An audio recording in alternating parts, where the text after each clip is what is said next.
নমস্কার। আপনি শুধু ব্যবসা করছেন, কোনো লাভ পাচ্ছেন না। আপনি চান রমরমা ব্যবসা চলুক। এখানে কি হয়, অনেক লোকের নজর লেগে যায়, অনেক লোকের কুদৃষ্টি লেগে যায়, তার ফলে ব্যবসা নষ্ট হতে শুরু হয়। ব্যবসা ভালো চলছিল, ব্যবসায় খদ্দের আসছে, খদ্দের কমে যাচ্ছে। এখন যে খদ্দের ছিল সেগুলো আমার চোখের সামনে অন্য দোকানে চলে যাচ্ছে।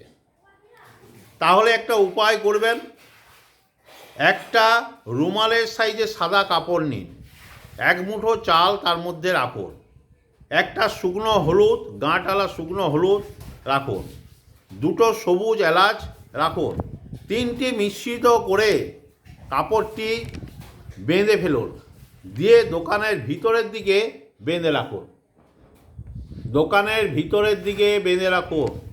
ব্যবসা যে গেটটা আছে সেই গেটের ভিতরে, মেন গেটে, দোকানের মেন গেটের ভিতরের দিকে বেঁধে রাখুন। ব্যবসা আপনার রমরমা চলবে, খুব ভালো চলবে, খুব উন্নতি হবে, আপনিও আনন্দ পাবেন। নমস্কার।